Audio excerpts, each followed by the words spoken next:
Hi, it's Lauren Smith here, the producer of The Brendan O'Neill Show. Before we get into this week's brilliant episode with Melanie Phillips, I just want to let you all know that Spike's internship programme is now open for applications. We're looking for an aspiring journalist to join our team on a 6-month, paid, full-time placement. You'd be working with us at the Spiked office in London, helping us with all our output, including articles, blogs, videos, and podcasts like this one. You don't need any prior experience to apply, but if you have worked in journalism before, or you know your way around video, audio, and social media management, then do make this clear in your application. Above all, we're looking for someone who has a passion for our pro-freedom, pro-human politics, someone who's hardworking, dedicated, and willing to learn on the job, and someone who's got a good eye for a story and a flair for journalism. Everything else you can learn on the job. I started at Spiked as an intern, so I can highly recommend applying for this. It's an amazing experience, and you get to earn while doing something you love. There really is nowhere better to kickstart your career in journalism. To find out more and to apply, go to spiked-online.com/interns. That's spiked-online.com/interns. You have until Sunday, the 23rd of February to apply. Good luck. Hello, welcome back to the Brendan O'Neill Show with me, Brendan O'Neill, and my special guest this week, Melanie Phillips. Melanie, welcome to the show. Hello, Brendan. Very good to speak with you again. It's great to have you back on, particularly because you have a new book out called The Builder's Stone: How Jews and Christians Built the West and Why Only They Can Save It. I've finished reading this book recently, and I must say it is brilliant. It is like an urgent wake-up call to the West. It's got history, it's got analysis, it's got some polemics. It really does cover so much ground and in so much detail. It's a really excellent read. I've got a million questions to ask you about it. But I'm going to start off by asking you about a bit more about the current moment before we go into the history that you talk about in the book. And I want to talk to you, of course, about 7th of October, because that is how your book opens. And you talk about how the 7th of October pogrom, Hamas's pogrom, really presented a question to the Western world. Would we support civilization or barbarism? And then you follow up with the sentence, "We did not choose civilization," which is a very subtle and true way to describe what happened. So I guess I want to start off by asking you about the impact that 7th of October had on you. We've talked about this before, and obviously it had a huge impact on you. But in terms of, I guess, emotionally, but also intellectually, because you've now got this book out off the back of this pogrom. I just wanted to ask you, what impact did it have? How did it get you thinking? What did it do to your thoughts? Well, it was a shattering event because on many levels, because what happened on October the 7th, 2023 was something that very few of us thought would ever happen again. We know anti-Semitism is always with us. We know about the hostility of the Arab and Muslim world. We live with it all the time as Jews, both in Israel and outside Israel. But we never thought we would see again what can only be described as Nazi-style behavior. This was not just murdering Jews or murdering Israelis. This was seeking out Jews. And it wasn't just Israelis and it wasn't just Jews who were murdered, but it was clearly they were the majority, the vast majority. And it was clearly the Hamas-led Arabs from Gaza wanted to kill Jews as Jews. They didn't just want to kill them. They wanted to, it was almost like a kind of ritual mutilation, and it was a mutilation. They beheaded some of them, they burned some of them alive, they tortured them, they raped them, both men and women. This was bestial and depraved behavior and a level of sadism, which combination we collectively remember from the Holocaust. And while we should not compare anything to the Holocaust because it was sui generis in both scale and nature, this had very, very clear parallels and resonances. That was the first terrible shock. The second terrible shock was simply the awfulness of what happened. The murders, the rapes, the beheadings, the burnings alive, slaughter of children in front of their parents. And then, of course, the abduction of the hostages into Gaza and the sight of the ordinary, if I can call them that, Palestinian Arabs in Gaza, exulting over all this and abusing the hostages, whether they were dead or alive. And then the next terrible thing that happened was the aftermath, which struck me so badly, because one would have expected in a civilized world, in a sane and civilized world, that the West, being sane and civilized, would have said, this is an appalling thing. And of course, we stand with the Jews of Israel in their fight, not only to repel the Hamas so they never again present such a threat to Israel, but we stand with Israel when it says correctly that this wasn't just an attack on Israel by the Hamas, it was an attempt to wipe out Israel and the Jews in a genocidal project, openly proclaimed as such, not just by the Hamas, but also by Iran, which was the ringmaster of all this, through its various proxies, including not just the Hamas, but the Hezbollah. And as we saw in subsequent months, it wasn't just the Hamas in Gaza and the Hezbollah in Lebanon, but it was also the Palestinian Arabs in the disputed territories, what's called the West Bank. It was also the Iranian-backed Houthis in Yemen. It was also the Iranian-backed Iraqi militias in Iraq. And it was also the Iranian-backed militias in Syria. So it was a seven-front onslaught of clear genocidal intent. But faced with this, the Western world turned on Israel. It turned on Israel and said it represented every single thing Israel did in its defense as an aggressive attack. It completely ignored the fact that Israel was going to unprecedented lengths never seen in the world to try as far as it could to preserve the life of the civilians among its enemy forces. Civilian Gazans who were being held by the Hamas as themselves kind of hostage, being used as both human shields and cannon fodder. Israel was blamed for being aggressive. Not only was this unjust, but the West was basically recycling uncritically Hamas propaganda, which was telling lies about all this, to present itself as the victim and Israel as the aggressor.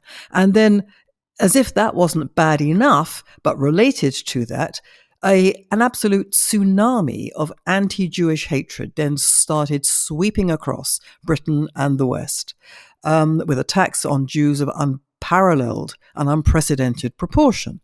Now, this had a tremendous effect on me, and it brought to a head something that I had long been considering, which was this, that long before these events that were set in train by the October 7 pogrom, I had been thinking about the decline of the West. I have been, as you undoubtedly know, I've been writing about the decline of the West for decades, actually.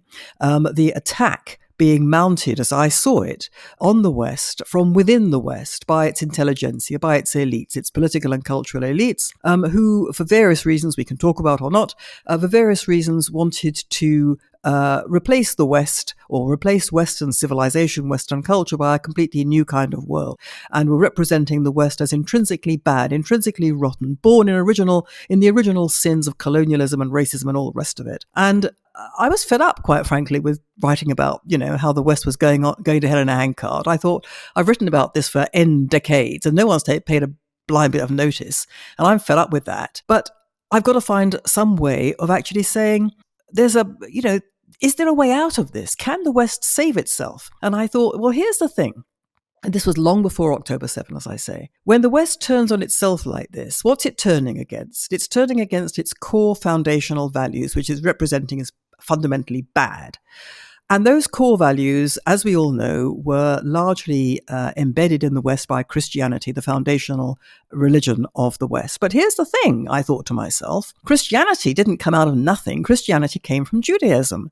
It was a development of Judaism. And the moral values that the West holds dear and that secular people in the West tell themselves kind of sprang fully formed from the secular Western imagination from nothing are actually Jewish values. They were revolutionary Jewish values.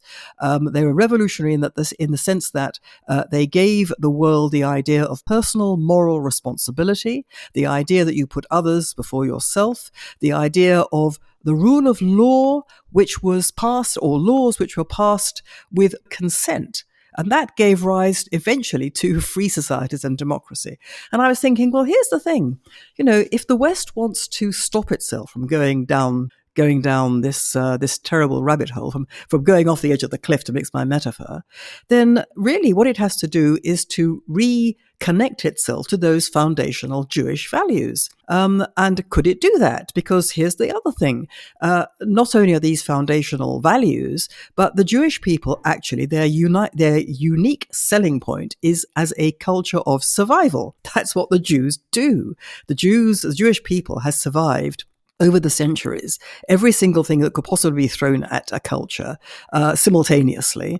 No other culture has ever withstood that kind of thing. Not only has the Jewish people survived, but every culture that's tried to attack it has itself disintegrated and disappeared. And here's the Jewish people still alive and thriving. So I thought, maybe there are lessons that the Jewish people could offer, guidance, advice to help the West. That's where I got to on October the 6th, 2023. And on October the 8th, or shortly after, I thought, just a minute, what we have just seen, what we are now living through, this refusal by the West to choose civilization over barbarism, by basically siding with the barbarians over the civilized, in siding with the Hamas and the Palestinian cause and Iran against Israel's attempts to defend itself against all this, that kind of absolutely is what I've been thinking about and trying to write about. Because here is the West, which is not supporting civilization because it doesn't understand. Not only does it not understand that the onslaught on October 7 wasn't just against Israel, but it was actually part of a movement that is in a self-declared war against the West. Not only did the West not understand that this war is against itself, but it didn't understand that it was a war against civilization, because the West didn't understand that the West is civilization, that Western civilization isn't just a set of characteristics that characterizes a particular culture at a particular time in history. The West basically invented what we consider to be civilized values. Tolerance, compassion, putting others first, respect for human life, rule of law, justice, standing up against abuses of power, all those things we consider civilized. That's what the West was. But the West has told itself it's the opposite of that. And so when civilization was attacked, along with the Jews who kind of invented it, the West said to itself, actually, the Jews are the problem. And it was the attempt to unravel all of that, that was why I wrote the book. That's such a brilliant outline of the book, because that was one of the things that struck me most about the book is that it's not just a lament, but it also talks about the values of Western civilization, what they actually are, where they come from, particularly Judaism and its influence on Christianity. There's so much of that in the book, and I did want to ask you about some of that. And early on in the book, and the thing that made me think, right, this book is going to be really, really interesting, is that you say that our reaction to the 7th of October pogrom, it showed us both the extent of the West's existential sickness and the most promising antidote to that. So it really contains, very early on in the book, you get the signal this is going to contain some answers as well as analysing the problems. And what you argue, in essence, is that the problem in the West is at root a spiritual problem, and therefore some of the solutions to it may come from a more spiritual dimension or a greater appreciation of the foundation stone of our civilization. So just explain to us a little bit why you present it as a spiritual problem, what you mean by that, and what would the solutions to that problem look like within that kind of realm? Well, when I say it's a spiritual problem, there are many aspects of that, but one particular aspect was something I say in the book, which is that the West sort of decided that religion was bunk and it had to be got rid of in order to increase the sum of human happiness. Religion has been presented constantly by the secular world as a source of misery. Religious people want to stop us enjoying ourselves, having a nice time, doing what we want, and all the rest of it. And so you would expect, perhaps, that getting rid of religion would make us all happy bunnies. But look at us, look at the West. It's got unprecedented levels of mental illness, psychological distresses, particularly among the young.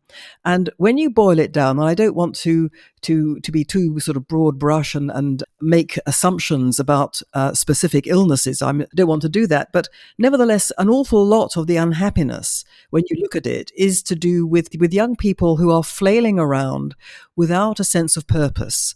a sense of the uselessness of life. And it's not surprising since, the dominant sort of atheistic creed tells them that they're nothing.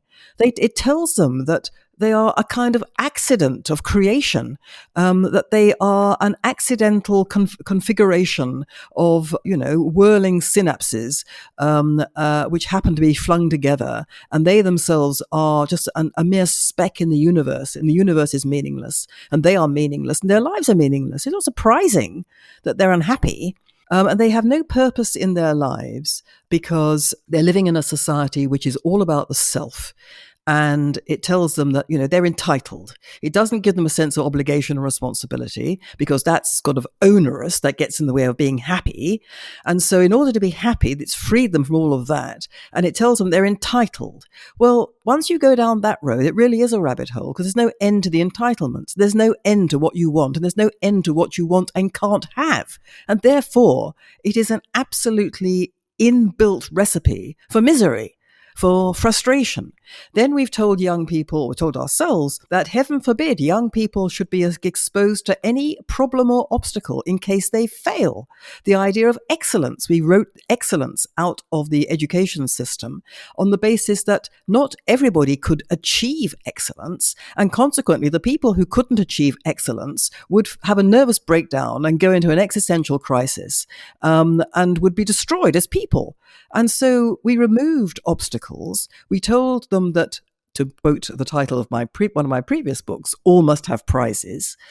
And we rewarded effort, but not achievement. And consequently, we took away one of the things that makes life actually meaningful, which is the overcoming of obstacles. You face an obstacle, it gives you a challenge, you overcome it, or you don't overcome it, in which case you pick yourself up and start again and try again. But this gives you a sense of purpose and meaningfulness. Now, all these things we have got rid of when we got rid of religion with its onerous, quote unquote, requirements to be morally responsible, to be accountable for our own actions, to try harder, to be nice people, to put others above our own self-regarding wishes and desires. These things are all, they're difficult. They are challenges, but this is what gives life meaning. So it's all these things, I think, have produced a kind of spiritual crisis. And as if this isn't enough evidence, just look at, what's happened as a result of getting rid of the quote unquote irrational religion of Western civilization, Western culture. We have not produced a more rational society. We've produced a society which people are so desperate for meaning, they have pursued completely irrational courses to find meaning. So, for example, one of the fastest growing things is witchcraft. I mean, how can that possibly fulfill anything? Or people are turning to Eastern religions, or what they think of as Eastern religions, in which they basically commune with themselves, and then they don't feel any better, and they certainly don't behave any better. So these and other things seem to me to be, when you look at them coldly and coolly, dispassionately, they seem to me all cries for meaning.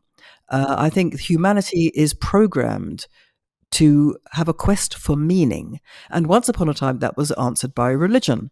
Now, mention religiosity and, spirituality and the cry for meaning and spiritual stuff to people in Britain, and they run screaming for the exit, especially politicians for whom it's like career death to even talk about this kind of thing. And I think that's one of my recommendations at the end of the book, because I come up with 10 sort of prescriptions for how to start what I would call the cultural resistance to rescue the West.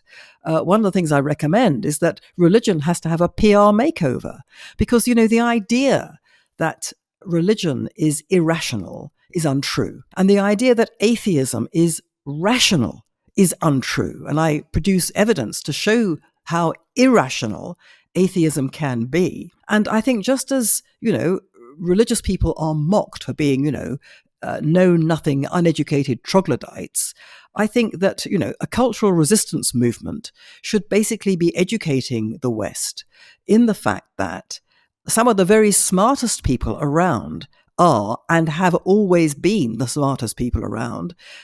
They are religious believers of one kind or another. The idea that, religion is inimical to reason is the opposite of the case. When you look at Judaism, people don't realize this, and, again, in Britain, they would think this is just ludicrous, but it is, in my view, absolutely true. Judaism, especially the Talmud, who's ever heard of the Talmud? But anyway, Judaism has been an absolutely vital factor in creating Western reason and rationality.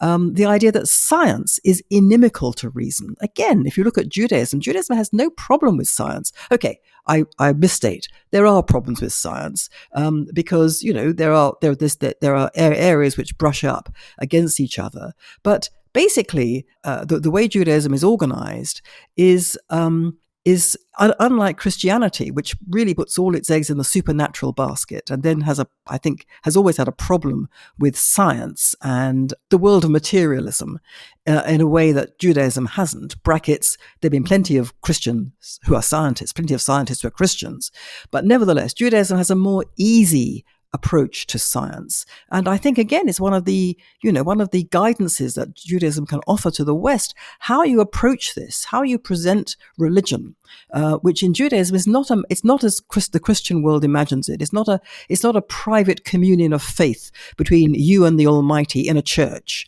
A one-on-one thing. And if you don't have the faith, you don't have anything to do with religion. The church is completely meaningless. That's the kind of Christian template. Judaism isn't that kind of thing at all. It's not a faith in that sense at all. It is a way of life which invests every single activity that you do in the real world with spiritual meaning, which gives your life meaning and purpose and makes you feel not happy. Happiness is a chimera, but fulfilled, content, calm, all these good things. And so, the idea that this is that you can't speak about religion or spirituality, I think is very, very well entrenched in Western intellectual circles, and particularly in Britain, which is particularly godless as a society. But I think that it actually contains the seeds of Western renewal and rescue, provided people realize I'm not talking about religion as faith as conceived in the Christian template. I'm talking about how it was conceived by Christianity's parent.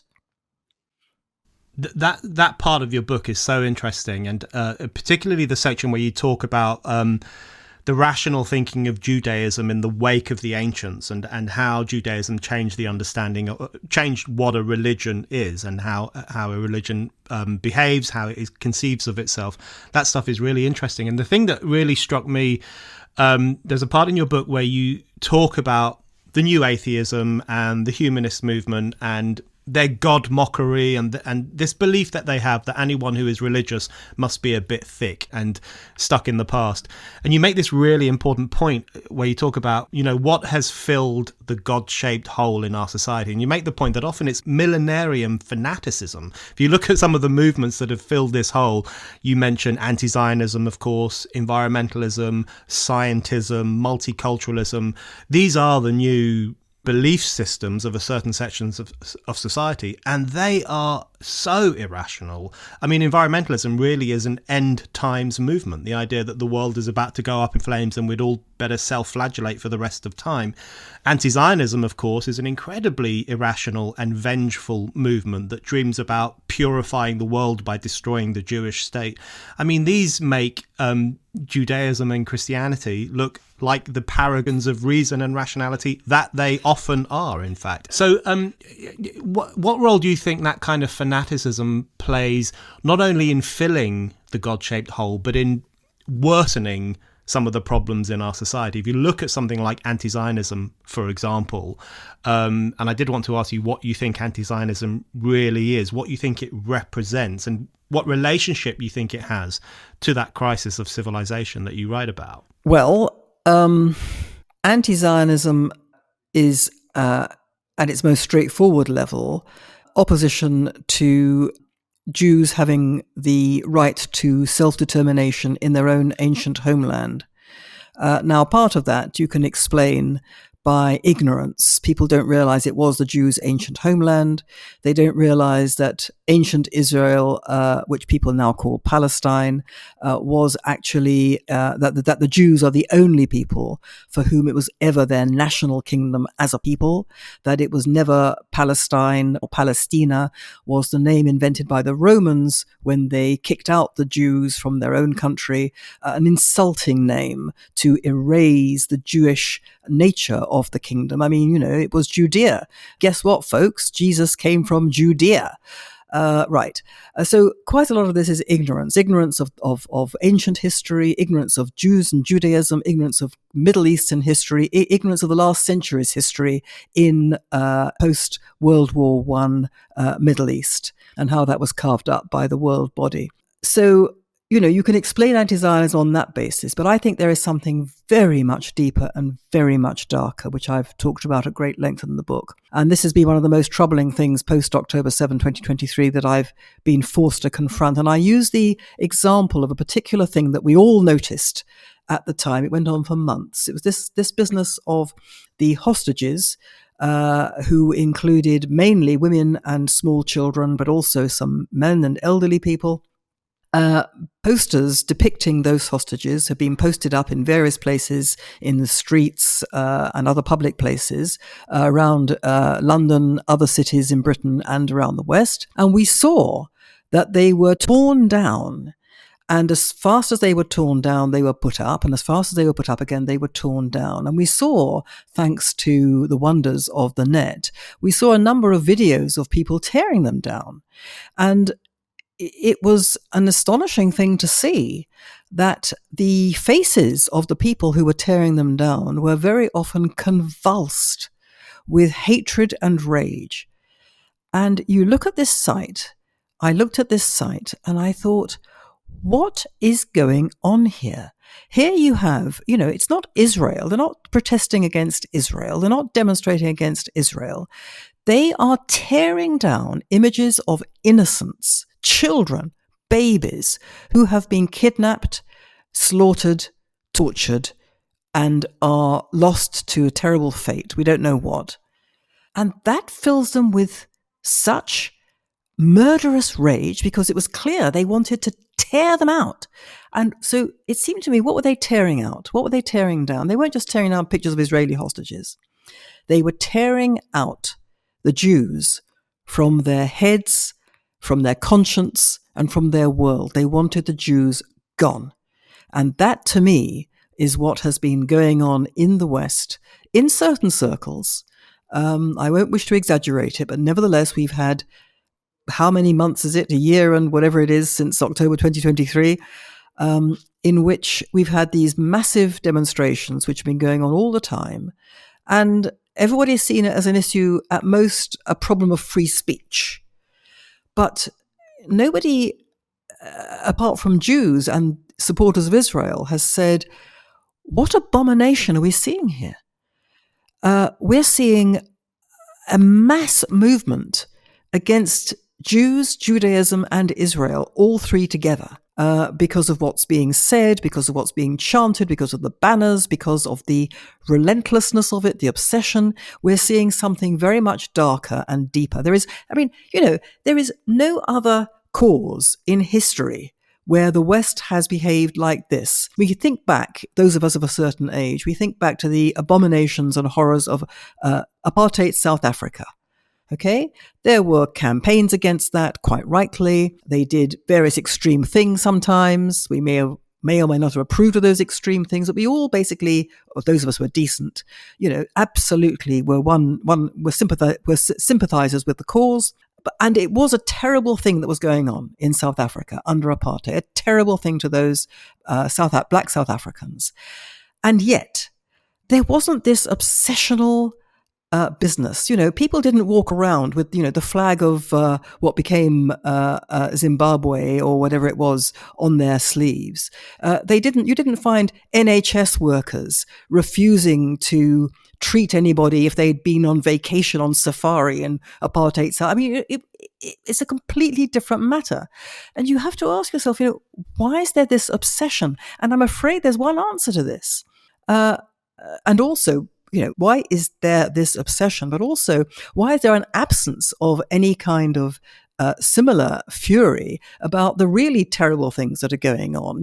China, its persecution of the Muslim Uyghurs, the oppression in Russia. I mean, how many people is it? 500,000 killed, murdered in Syria? I mean, nobody cares. And, this slaughter of African Christians by Muslims goes without question. So what is going on here? Why is there this obsession? And it seemed to me, that the answer is staring us in the face, those of us who understand anti-Semitism, Jew hatred throughout the centuries. It is unique. It's not a prejudice. It's not a form of racism. It's not simply a prejudice. It's not simply hatred. It is absolutely unique in the extent to which it not only hates Jews, but wishes to remove them from the human race. And it does that because it demonizes them. It creates the idea that they are a kind of supernaturally diabolical conspiracy against the entire world, in which they serve their own interests at the expense of everybody else. This is, in its various manifestations, and there have been many different types of anti-Semitism and Jew hatred over the centuries, but this is essentially its undying quality, its uniqueness, that it treats the Jews in a way that that the world has never treated any other people or culture or creed, however badly it may be regarded.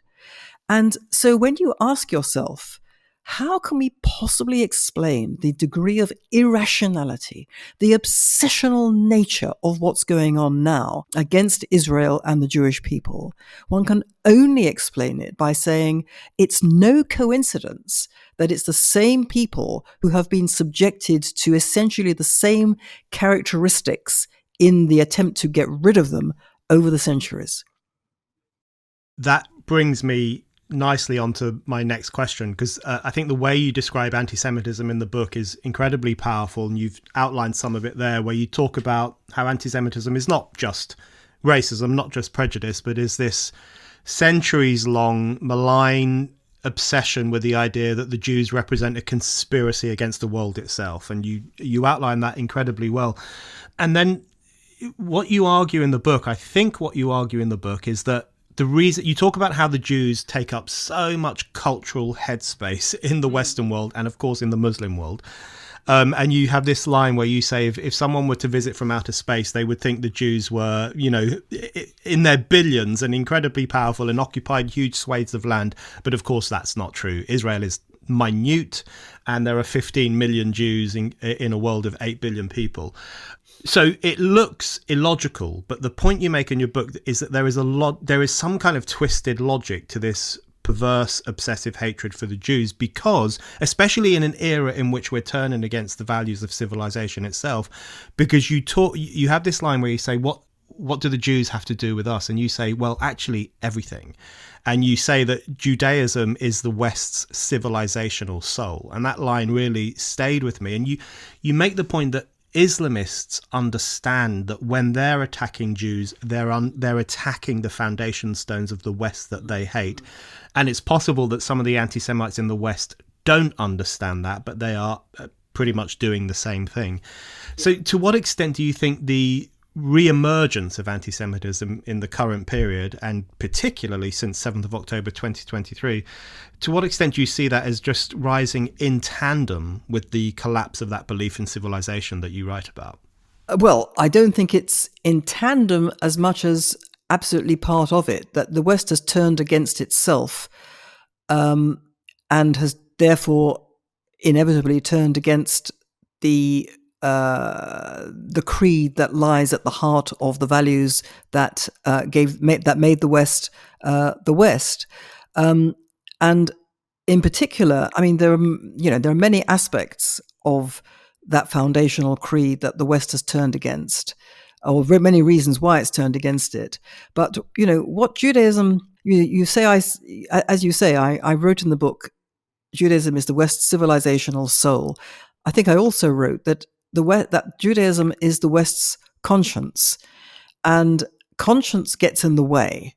It gets in the way of self-gratification and, a self-centered agenda, because it calls you to something beyond yourself. And, the Jews gave the West conscience. The Jews gave the world the idea of conscience, personal responsibility, looking after other people, and making yourself accountable for what you do.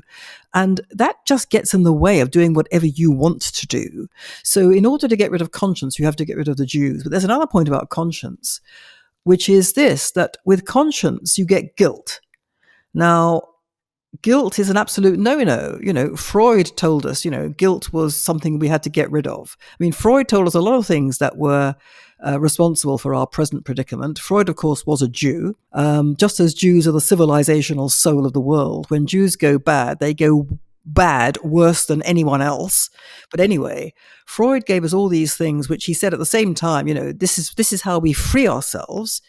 And this is also, by freeing ourselves, this is how our culture collapses. He said that. He predicted it. Okay, fine. So now we are where we are. So conscience goes with guilt. Now, the West, in my view, has enormous guilt about the Jews. Why does it have enormous guilt? Well, two related reasons. First of all, it feels enormous guilt about the Holocaust, even though it wasn't itself involved. It didn't man the concentration camp, gas chambers, and so on. But it stood by, and it didn't do what it should have done. And more deeply than that, the Holocaust happened not in some benighted backwater of the globe. It happened at the very apex of Western civilization. Germany was, the absolute stellar example of high culture, high Western civilization.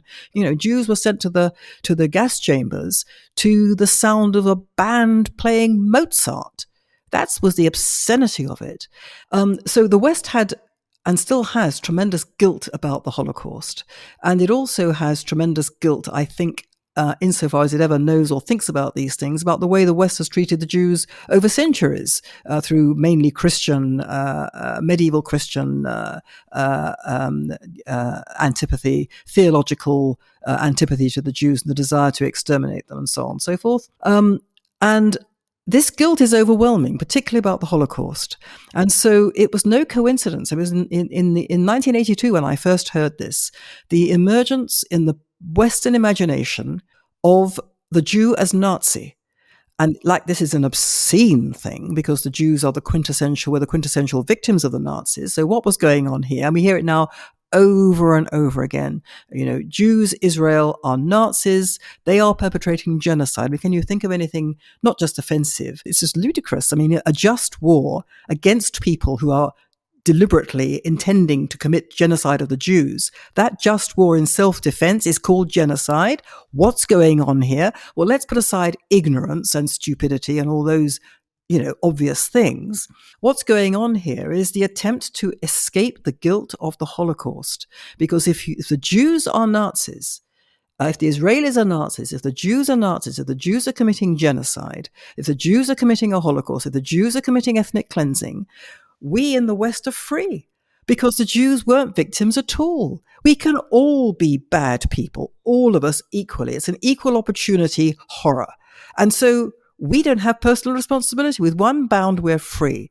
And so it's essential for the West to say that the Israelis are behaving not just in a bad fashion, but a Nazi fashion, and to be committing genocide. That's very well put. And I think that's a key part it's the central part of the demonization of the Jewish state and the Jewish people as Nazi-like, which, as you say, is now completely commonplace. I mean, every demonstration against Israel, you see people comparing it to the Nazis. And, it's so interesting to me that Israeli politicians and Israeli leaders, they will always be compared to someone like Adolf Hitler or Joseph Goebbels. Gaza will always be compared to the Warsaw Ghetto. I mean, they just marshal the imagery and the language off the Nazi era all the time. But there is another factor which I must mention, because it's the Muslim world. Now, much of the language of Nazi genocide and so on comes directly from the Muslim world through the vehicle of support for the Palestinian cause, because this is how the Palestinian Arabs talk and have talked for decades. They use Nazi imagery about Jews. If you look at certain websites, Memory, Palestinian Media Watch, you will see pictorial representations of Jews and verbal representations of Jews, which compare them to animals, to snakes, to vermin. This is Nazi language. Now, why is this? Well, it's no coincidence, because the person who is most venerated, in his own words, by the so-called moderate leader of the Palestinian Authority, Mahmoud Abbas, the man who is regarded by every Western president and prime minister as a statesman in waiting. He is the person who should run a state of Palestine. He is a responsible person. He wears a suit. He is basically okay. He's just surrounded by raving lunatics, but he's basically fine. His great hero and role model was a man called Haj Amin al-Husseini, who was the Grand Mufti of Jerusalem in the 1930s. And Haj Amin al-Husseini entered into a pact with Hitler, in which Haj Amin said to Hitler, when you win the war, I will ensure the annihilation of every Jew in the Middle East, not just in mandatory Palestine, but in the Middle East. Some people even say, some scholars say, it was Haj Amin al-Husseini, the Islamist Mufti of Jerusalem, who put the idea of mass extermination, of genocide, into Hitler's mind. Hitler wanted to get rid of the Jews from Germany, it is said, at that stage, and the Grand Mufti said, burn them. But whether it came from him or not, that was what he agreed. So the originators of what we now call Islamism, which I would say is, political Islam, it is the interpretation it's the legitimate interpretation of actual theological Islamic texts, which was made in the 1920s by people who interpreted Islam to mean that they had to wage war on the West and Islamize the West. And in that interpretation, they drew heavily upon two sources, communism and fascism. They drew explicitly on those sources. And furthermore, and you alluded to this earlier, and we can see this in what Osama bin Laden and others have said, but Osama bin Laden, I remember saying it in terms, behind modernity, behind the West, are the Jews. If you read the Hamas Charter, you will see in its absolutely insane passages, it blames the Jews for every single development of modern Western civilization since the French Revolution. It blames them for the French Revolution and everything since. The French Revolution, for the Industrial Revolution, for the development of sociology, of psychology, of communism, of fascism. I mean, it accuses them of everything. Behind the West are the Jews. If you want to destroy the West, said the Islamists, you have to destroy the Jews, because as you were saying earlier, what the Islamists understood decades ago is what the Western liberal cannot get his or her head round, that the Jews were absolutely fundamental to Western civilization. And so they have to get rid of the Jews. And that's why they say the Hamas, the Hezbollah, first we come for the Jews. When we got rid of them, then we'll come for you, the Christians. People in the West think it's rhetoric. They laugh at it. They've always laughed at it until they find that they are consumed themselves by terrorist atrocities. And then, where did that come from? It's got nothing to do with Islam. It must be, what we've done to them and all that lunacy. But they got it. Behind the West are the Jews, they thought. And it's not untrue. Behind all the good things in the West was Christianity and the Jewish sources which Christianity drew from Judaism. Hi, it's Brendan here. I want to let you know some exciting news. My new book is out now. It's called After the Pogrom, 7th of October, Israel and the Crisis of Civilization. And it's available right now from Amazon. I'm really proud of this book. It is an unflinching account of how the West failed the moral test of 7th of October 2023, which of course is the day that Hamas and other militants invaded Israel and unleashed barbarism. The book documents in chilling detail how activists, academics, and others in the West ended up making excuses for Hamas's violence, ended up taking the side of the pogromists against the pogrom's victims, and ended up, in the process, turning their backs on the values of civilization. The book is fundamentally a call to arms for Western civilization. It makes the case for restoring Enlightenment values and standing with Israel while it's under attack by radical Islamists. I don't know if an author is allowed to describe his own book as essential reading, but I really do think it's essential reading. It's called After the Pogrom, 7th of October, Israel and the Crisis of Civilization, and you can get your copy right now on Amazon. Yes, that that shines through so well when one is reading the book. It really, that message that you have hits home really hard. And so, do you think it would be fair to say that, you know, because people often talk about the Islamo-left alliance and the excuse making that leftists make for Islamists, you have a section in a lot of the book, you talk about the problem of Islamism, which you say is stalking the West, and it's been an incredibly destructive force in the West over the past few decades, killing hundreds of people as well as causing a lot more misery than that. So that kind of radical Islam is a genuine problem. And you talk about the interplay between the Islamists' desire to attack the Jews and to attack the West, and how they exploit the institutionalized cowardice of the West itself in order to embolden their project and in order to give themselves more clout. So there is an interplay between the West's loss of faith in itself and the growing emboldenment of Islamist forces in Western society. Do you think it's fair to say that the Islamo-left alliance is a kind of combination, I guess, of a clear crusade on the part of the Islamists who know what they're doing when they attack Jews in particular, and who know what they're doing when they promote hatred of the Jewish state, and then a kind of witlessness or just an intellectual laziness on the part of the left or on the part of the intellectual elites who don't understand what's going along and go along with it for various different reasons? Is it a kind of a mix of the stupid and the evil? Is that how you would see the Islamo left alliance? Well, there's certainly a lot of stupidity alongside the evil. There's no question about that. A lot of people are ignorant and, as you say, witless.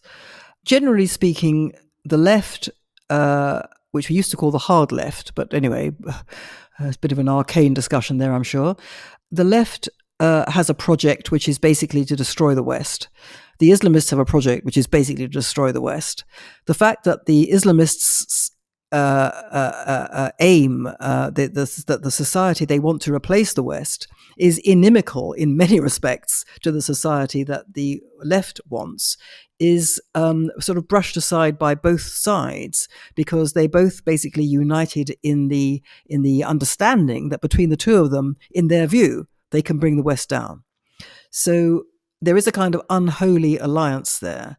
And in a way, I suppose, what you might call it sort of cognitive dissonance on the part of the Western left. They kind of put it to one side, that what Islam stands for is completely, the opposite of everything they believe in. And that's partly because they don't want to think about that, perhaps, but it's partly also because, part of their creed is to do with, you know better than I do, is sort of old Marxist view of the world, that all relationships are basically consisting of power structures or power imbalances, that the developing world, i.e. people whose faces are black and brown, are always the victims are the powerless victims of the powerful, who are the white-skinned West. The white-skinned West, as powerful, can never do any good, and the powerless brown and black-skinned peoples of the world can never do any bad. So if you say to such a leftist, but the person alongside you, he has more than one wife and he treats them appallingly, he treats them as, he dehumanizes them, and so on and so forth, or he subscribes to a way of life which, a way of thinking which supports the stoning of women. It supports the executions, I would say murder of gay people. If you say that to this kind of leftist, they will again have a complete cognitive dissonance, because that can't be the case that a person with a brown skin who is oppressed by me, a white-skinned person, can subscribe to bad things. So there is that. But there's also something, again, darker and worse in all this, which is that the Western left poses as being anti-fascist, anti-Nazi, anti-racist. It's anything but. It's anything but. When you look at Marx was a Jew, another Jew who went very, very, very bad. I mean, he was brought up as a Christian. His family baptized him, but he was an ethnic Jew. And he wrote a book about the Jews, which basically said that the perfect society, or the ideal society that he wanted to create, would be free of Jews. And he described the Jews in the most appalling anti-Semitic way, as hucksters, as people obsessed with money. I mean, it was pure ancient tropes of Jew hatred. Now, if you have a Western modern left, which basically subscribes to quasi-Marxist views, or a Marxist view of the world, in which you have power relations. We can see victim culture, intersectionality, it's all about power relations. You have the powerful and the powerless. The powerful can do no good, the powerless can do no bad. It's the same thing. So they are a kind of Marxist offshoot. And the person who invented their way of thinking was himself a fundamental Jew hater. So it's not surprising that they think that Jews are a malign force that runs the world, because that's where they're coming from, even though they don't necessarily know that that's where they're coming from. They never read Marx in their lives. It would be, news to them. But nevertheless, what they're drawing on, that is its antecedent. So to a certain extent, yes, ignorance, but also a real unholy alliance. The people who are witless, in my view, are the people who are neither the hard left nor the Islamists who are marching on these demonstrations, because they just believe everything that the BBC tells them about how dreadful Israel is and how sainted and wonderful the Palestinian Arabs are.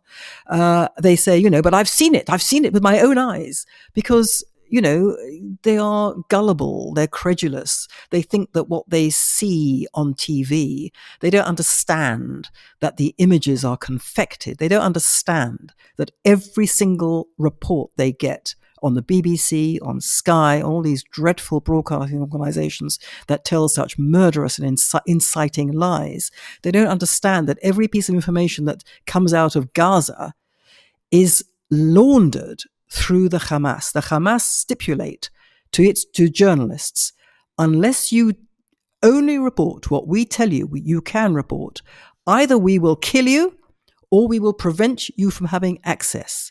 Either way, they can't work. And people don't understand. I mean, every single news bulletin should have a health warning. Not just that, the Hamas-run health ministry's statistics. That doesn't cut it. Have a health warning. Everything here is under duress because we have been threatened. Our journalists are threatened. Because that's the reality of it. So these are the witless. They believe it to be true, and they're marching hand in hand, literally, with people who are genocidal lunatics. Yeah, it's I'll never forget. I went on one of those early hate marches, to give them their right name, after 7th of October. I went on it to observe it, of course, not to take part. And I saw, no doubt, well-meaning, liberal-minded, middle-class people marching alongside individuals who were calling for more jihad against the Jewish state and for the return of the army of Muhammad to finish off the Jews. And when you have that combination of people in their thousands on the streets of London, that's incredibly worrying. Okay, Melanie, my last question for you is on, you've mentioned already the final section of the book and the 10 points that you raise to create a coalition of the civilized, and that's my favorite part of the book. I think it's like a manifesto for civilization. It really cuts through, and you talk about, there's numerous parts here. You talk about how the Jews need to step up and resist the moral exhaustion of the that's pushed by the culture warriors. You talk about our need to fight the moral bankruptcy of the West, and you talk about the need for spiritual renewal, the re-empowerment of Christianity. There's a really good book where you talk about the need to repudiate victim culture, which really rang true with me. And in the book, you talk about the secret source of Jewish resilience and what we might learn from it, the survival of the Jewish people and what the West today can take from that. So I guess my final question for you, without you giving away all these 10 points, because people should read them for themselves, what would this coalition for civilization look like? What form would it take? How would it manifest itself in a world that both of us agree has gone quite badly wrong? The key thing is that in order to fight a resistance, you need leadership, and that's what we don't have at the moment. But it may be there. We may have the people, we just don't recognize them. They may not quite exist. I don't know, but it needs leadership, and many people think that it's all over. The West has gone too far. It's destroyed so much of itself, it can't possibly repair itself. To which I say, it's not over till it's over, for a start. And secondly, when you look at, the what's called the populist revolts of the last few years, Brexit in Britain, put aside the Labour government, which is an unfortunate regression. But anyway, put that to sad fact to one side. But Brexit in Britain, the rise of populist parties in Europe as a result of a public which has repudiated the entire political establishment for losing the cultural plot big time. And some of those populist leaders may or may not be people that we actually respect and like, and some of them may actually be quite threatening in themselves. But that's not the point. There are millions and millions of people who understand at some gut level, they understand what's at stake here. They understand that their civilization is going down the tubes. And same in America. That's why Donald Trump has been elected for the second time. Same sort of forces that have brought him to power as is going on in Britain and in Europe. And so there's everything to play for. So what I'm saying in the book is that the divisions now are not the old divisions between left and right, white and black, men and women, gays and heterosexuals. That's over. It's finished. The division is within all those groups and within cultural groups and religious groups. Those who are part of these groups, whether they are Christian or Jewish or gay or white or black or whatever, those who actually want civilization to survive and those who want it finished. That's the division. And so I'm calling for, under leadership, a cultural resistance to be formed of all those people who will join together to do a number of different things at different levels. And it involves many, many different things. It involves education, it involves media, it involves a set of attitudes which have to change. I say, the Christian churches, particularly the so-called progressive Christian churches, but the Christian church in general has got to get over its neurosis about the Jewish people and understand that it will save itself and the West if it joins forces with the Jews. And the Jews have got to get over the idea that, the Christians just want to convert us and they're all terrible and they come from this terrible society and culture and religion which has exterminated so many of us. So forget it. Those of us who are in this fight must join with others in this fight. And there are lots of lessons that can be learned to do with cultural renewal, to do with changing the way we look at religiosity, to do with understanding that human rights is human wrongs, and that, the human rights culture has become a religion in itself and has done terrible harm, and the institutions in the world that embody it, the UN, the International Criminal Court, the International Court of Justice, and all these dreadful NGOs, Amnesty International and Human Rights, whatever it is, Human Rights Watch, whatever it is, they're all against human flourishing. They are dehumanizing forces. So we have to, those of us in this kind of coalition of the civilized have got to start firing on all cylinders. Now, it's difficult. I don't know how you organize. I'm not an activist. I'm just a journalist. I just sort of sit and think and write. And everybody says, "So what's your prescription then?" And I say, "Well, I'm not actually part of the organizing world." But the first step is that people have to understand what's at stake and what's gone on here. And then out of that, I would expect, if that were really understood and internalized, that will throw up leadership which does get it. And we may already have it in some places. I don't pass judgment on our existing leaders, but for sure we haven't had as a culture, as a civilization, as a society in Britain or elsewhere, we haven't had this kind of discussion. The discussion is all about the results, the outcomes of the bad stuff that's happened. So the outcomes, for example, mass immigration, in America, the border, in America, the deep state, in Britain, mass immigration, in Europe, much the same kind of thing. And there are other particulars we could all think of and mention. And that's fine, but these are the outcomes of the problem. The problem is a deep cultural problem. We have to basically reteach ourselves or teach ourselves what our culture actually is, what its value is to us, where that value comes from. And then that would set in train, I think, a whole set of other ideas and initiatives which would come from that. But it starts with having to adjust the mindset, which is what this book is about. Melanie, thank you very much. Thank you so much. Real pleasure.